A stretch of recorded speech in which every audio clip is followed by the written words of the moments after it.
Евроконсалтинг сепак имала лиценца за надзор. Била обновена на 5 март, 3 дена пред подпишувањето на договорот за коридорите 8 и 10D.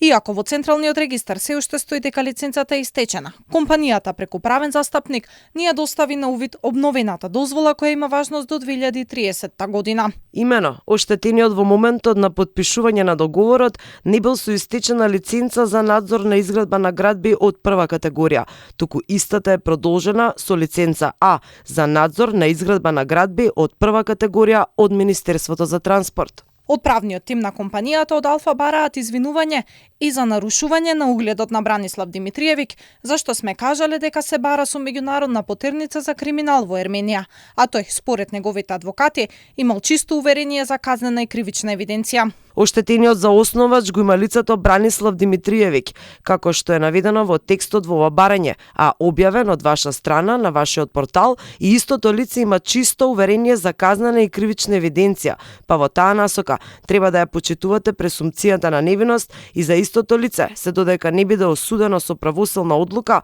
да не го нарушувате неговиот углед. Во претходно објавениот текст, Алфа се повика на податоците од Централниот регистар, каде во тековната состојба за фирмата се уште стои дека лиценцата А за надзор на изградба на градби од прва категорија од Министерството за транспорт и врски била со важност до 4 март 2023 година.